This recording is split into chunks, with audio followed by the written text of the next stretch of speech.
ETF index mutual funds నేర్చుకుని stock మార్కెట్లో రాణించాలనుకుంటున్నారా? వెంటనే ఈ నెంబర్కి కాల్ చేయండి. నమస్తే, welcome back to Suman TV. Present మనతో పాటు ఉన్నారు అనలిస్ట్ మందర్ కృష్ణారెడ్డి గారు. నమస్తే సార్. నమస్తే అమ్మ. సార్, బంగారం రేట్స్ ఒక రోజుకి చాలా తేడా వచ్చేస్తుంది. అంటే 500 పెరగడము, లేదంటే 20 రూపాయలు తగ్గడము. అంటే పెరిగినా తగ్గినా ఆడవాళ్ళు అనేవాళ్ళు కొనడం అయితే ఆపరు అనుకోండి. మరి 1,30,000 అయితే దాటేసింది బంగారం ధర. మళ్ళీ ఒక్కసారి అంటే మళ్ళీ పెరిగే ఛాన్సెస్ ఉన్నాయంటారా? చాలా మంది నిపుణులు ఏంటంటే 60,000 పడిపోద్ది, 70,000 పడిపోద్ది అని చెప్తున్నారు. ఆ ఛాన్సెస్ ఏమైనా ఉన్నాయంటారా? బంగారు ధర ఫ్లక్చువేషన్ చాలా ఎక్కువ జరుగుతూ ఉంది. ఈ వారం 15 రోజులు మనం 2 రోజులు గమనిస్తే కొద్దిగా పెరగడం, కొద్ది తగ్గడం, పెరగడం, ఇలాగే అక్కడక్కడే దోబూచులాడుతుంది. 120 నుంచి మొదలు పెడితే 130 మధ్యలో ఎక్కువగా ఇది నడుస్తూ ఉంది.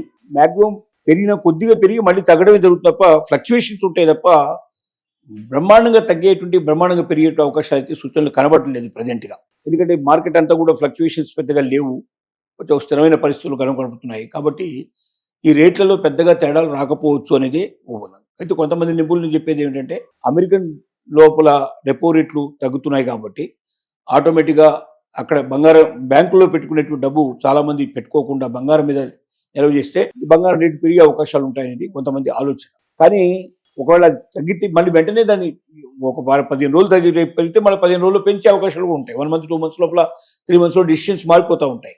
కాబట్టి ఏ ఒక్క సంఘటన మీద ఆధారపడి మనం బంగారం 100% పెరుగుతుందో మనం చెప్పలేము. అలాగే తగ్గడానికి కూడా పాసిబిలిటీస్ ఉన్నాయి అనేది మరొక వాదన. ఈ 2 వాదనల మీద నడుస్తున్నాయి. కాబట్టి ఇప్పుడు ప్రజెంట్గా ఎవరైనా గోల్డ్ కొనదలుచుకుంటే మాత్రం కొంతకాలం వెయిట్ చేయడమే చాలా మంచిది. ఎందుకంటే ఒక 15 రోజులు, 4 రోజుల పాటు స్థిరంగా పెరుగుకుంటూ పోయినప్పుడు పెరుగుతుందనే సూచన ప్రకారంగా ఆలోచించుకోవాలి. లేదా ఒక 4 రోజులు తగ్గుతుంది అనుకున్నప్పుడు తగ్గుతున్నట్టుగానే ఆలోచించుకోవాలి. అంతేగాని 1 రోజు, 2 రోజులు, 4 రోజులు తేడాన్ని బట్టి మనం డెసిషన్కి రావడం చాలా కష్టం. కానీ దీంతో పాటు వెండి కూడా మనకు విపరీతంగా పెరుగుతుందని చూస్తున్నాం.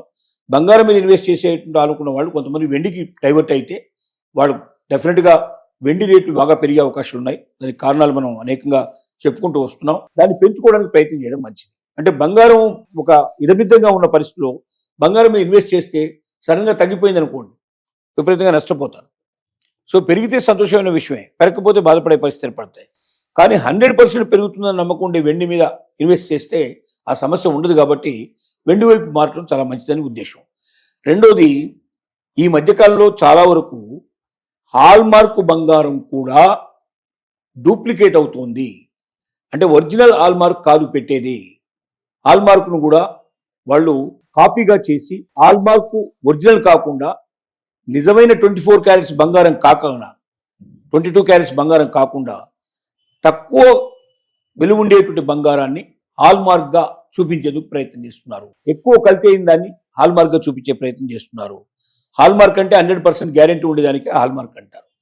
హాల్మార్క్ కొంతమందికి మాత్రమే గవర్నమెంట్ ప్రత్యేకంగా వాళ్ళకి లైసెన్స్ ఇస్తుంది.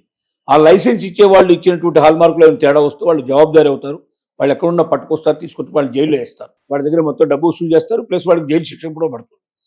కానీ ఈ డూప్లికేట్ హాల్మార్క్ ఏదైతే ఉందో చేసేటువంటి వాళ్ళని వాళ్ళకి సంబంధించిన ఇన్ఫర్మేషన్ ఏమి ఉండదు. దీన్ని కొన్ని షాపుల్లో కూడా పెట్టి అమ్ముతున్నట్టుగా ప్రైవేట్గా చేసేవాళ్ళు చాలామంది ఈ హాల్మార్క్ అని చూపించేసేసి బయట అమ్మే ప్రయత్నాలు జరుగుతున్నాయి. కాబట్టి హాల్మార్క్ నిజమైందా కాదా అనేది హాల్మార్క్ లైసెన్స్ హోల్డర్ ఉండేటువంటి హాల్మార్క్ దగ్గరే మనం చేయించుకోవాలి.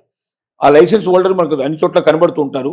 మీరు ఆన్లైన్లో కుట్టినా కూడా హాల్మార్క్ లైసెన్స్ హోల్డర్ ఎవరని చెప్పంటే మీకు ఆటోమేటిక్గా వాళ్ళ అడ్రస్లు తెలుస్తాయి, ఫోన్ నెంబర్లు తెలుస్తాయి, మాట్లాడచ్చు.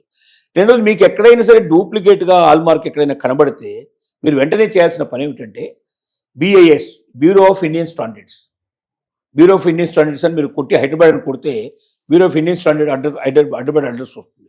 లేదా ఏ ప్రాంతం కావాలంటే ఆ ప్రాంతం BIS అని మీరు కొట్టేసి బ్యూరో ఆఫ్ ఇండియన్ స్టాండర్డ్స్ అని కొట్టేసి మీరు లోకల్ అడ్రస్ అని కొట్టేస్తే లోకల్ అడ్రస్ వస్తుంది, లోకల్ ఫోన్ నెంబర్ వస్తుంది. వాళ్ళకు మీరు ఇన్ఫర్మేషన్ ఇచ్చారంటే వెంటనే వాళ్ళు వచ్చి వాళ్ళని పట్టుకుంటారు. తర్వాత మీకు సంబంధించినటువంటి మీ కేసు కూడా మీకు వాళ్ళ మీద పెట్టేసి మీ బంగారానికి తగినటువంటి బంగారాన్ని వాళ్ళ దగ్గర నుంచి మీకు ఇప్పిస్తారు. మీకు అవకాశాలు ఉన్నాయి. కాబట్టి కనబడిందల్లా మంచి బంగారమేని BIS కనబడంగానే, దాని మీద హాల్మార్క్ కనబడంగానే నిజమైన బంగారం అనుకుని చాలామంది మోసపోతున్నారు. ఈవెన్ కొన్ని పెద్ద పెద్ద బంగారు దుకాణాల్లో కూడా ఈ రకంగా డూప్లికేట్ పెట్టి అమ్ముతున్నారని తెలుస్తోంది. కాబట్టి నిజమైన హాల్మార్కా కాదా అని 1కి 10 సార్లు చెక్ చేసుకోవాల్సిన అవసరం ఉంది.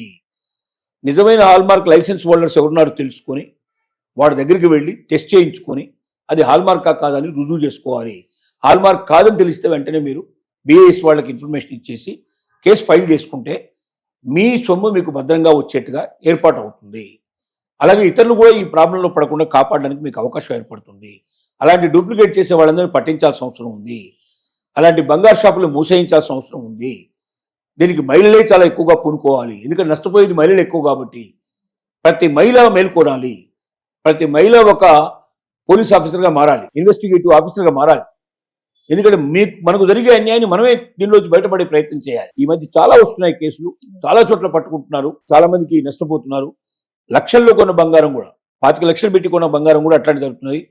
కొన్ని బ్యాంకుల్లో కూడా ఈ డూప్లికేట్ హాల్మార్క్ ఉండే నగలు తీసుకెళ్లి కుదువ పెట్టేసి డబ్బు తీసుకొని పరారైపోయిన కేసు. కాబట్టి బ్యాంకర్స్ కూడా చాలా జాగ్రత్త పడాల్సిన అవసరం ఉంది. హాల్మార్క్ ఉండగానే గుడ్డిగా నమ్మొద్దు. బంగారం టెస్ట్ చేసుకునే వాళ్ళ దగ్గర ఉంటాయి, సాధనాలు ఉంటాయి వాళ్ళ దగ్గర. అది ఒరిజినల్ బంగారం కాదా అని చెప్పే సాధనాలు ఉంటాయి. ఆ సాధనాల ద్వారా ఒరిజినల్ బంగారం కాదని తెలుసుకున్న తర్వాతనే వాళ్ళు దాన్ని పెట్టుకోవాలి తప్ప డూప్లికేట్ పెట్టుకోవడం వల్ల ఏమవుతుందంటే బ్యాంకులు నష్టపోతాయి. బ్యాంకులు నష్టపోతే ఏమవుతాయంటే బ్యాంకులో కస్టమర్స్ అందరూ నష్టపోతారు. రేపు భవిష్యత్తులో బ్యాంకు దివాలా తీసి బ్యాంక్ బైక్ ఎట్టిపోతే 5 లక్షల కన్నా ఎక్కువ ఇన్సూరెన్స్ రాదు, మిగతాదంతా పోగొట్టుకునే అవకాశం ఉంటుంది. కాబట్టి బ్యాంకు మనది, దాన్ని కాపాడుకోవాల్సిన బాధ్యత కూడా మనకు ఉంది. కాబట్టి ప్రతి మహిళ తెలివైన పక్కగా ఉండి హాల్మార్క్లో జరిగేట్లు మోసాలను కనిపెట్టాలి. మనం డూప్లికేట్ హాల్మార్క్ వస్తే వెంటనే పట్టుకోవాలి. ఒరిజినల్ హాల్మార్క్ కోట దగ్గరికి వెళ్ళాలి, దాన్ని తెలుసుకోవాలి. బిఐఎస్కు కంప్యూటర్ ఇవ్వాలనేది తప్పనిసరిగా చేయాలని మనం వినతి. సో ఇంకా మరికొంతమంది మహిళలు చూసుకుంటే బంగారం ధర పెరిగిపోతుంది కదా, 1,30,000 దాటేసింది. కొంచెం రోల్డ్ గోల్డ్ వైపు కూడా వెళ్తున్నారు లేడీస్, అంటే 14 క్యారెట్స్ 18 క్యారెట్స్ వైపు కూడా వెళ్తున్నారు. అంటే అది వెళ్ళడం తప్పేం లేదు. నేను ఏమంటున్నానంటే 24 క్యారెట్స్ కొనలేము మనం, 22 క్యారెట్స్కి వచ్చాం. 22 క్యారెట్స్ కాదు, 18 క్యారెట్స్కి వచ్చాం. 8 క్యారెట్స్ కూడా దొరికే అవకాశం ఉంది మార్కెట్లో. ఏది దొరికినా హాల్ మార్కే తీసుకోవాలి. మనం చెప్పేది ఏంటంటే 8 క్యారెట్స్ తీసుకున్నా, 15 తీసుకున్నా, లేదా 18 తీసుకున్నా, లేదా 22 తీసుకున్నా, 24 తీసుకున్నా, ఏ క్యారెట్ బంగారం మీరు తీసుకున్నా అది హాల్ మార్క్ కంపల్సరీగా ఉండాలి. 2 గ్రాముల కన్నా ఎక్కువ బంగారం ఉంటే హాల్ మార్క్ కంపల్సరీగా ఉంటుంది. 2 గ్రాముల కన్నా ఎక్కువ బంగారం ఉన్నప్పుడు కంపల్సరీగా ఆడుకోవడానికి ఉండాలి. కాబట్టి హాల్ మార్క్ లేని ఆభరణాలు మీరు తీసుకోవద్దు. అది ఒరిజినల్ కాదని మీరు టెస్ట్ చేయించుకోవచ్చు. ఈవెన్ స్వచ్ఛమైన బంగారం తీసుకున్నా మీరు అది ఒరిజినల్ కాదని మీరు తెలుసుకోవడానికి మీకు అవకాశాలు ఉన్నాయి. హాల్ మార్క్ ఎవరైతే ఉన్నదో వాళ్ళ దగ్గరికి తీసుకెళ్తే వాళ్ళు లైసెన్స్ హోల్డర్స్ తెలియజేస్తారు. 100 మంది లైసెన్స్ ఇచ్చారు, హాల్ మార్క్ లైసెన్స్ ఇచ్చారు. హాల్ మార్క్ లైసెన్స్ హోల్డర్ అయితే తప్పు చేస్తే వెంటనే అతను శిక్ష చేయడానికి మనకు అవకాశాలు ఉంటాయి. ఇక్కడ అతను పూర్తి డీటెయిల్స్ ఉంటాయి, అతను పట్టుకోవడం చాలా ఈజీ అవుతుంది. ప్రపంచంలో ఎక్కడ వెళ్ళినా వాటిని పట్టుకొచ్చేసి తీసుకొచ్చి అతనికి శిక్ష వేసే అవకాశాలు ఉంటాయి. అది లేని వాళ్ళ దగ్గరికి పోవడం చాలా కష్టం అవుతుంది.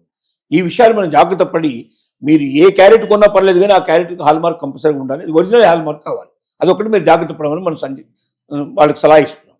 Thank you.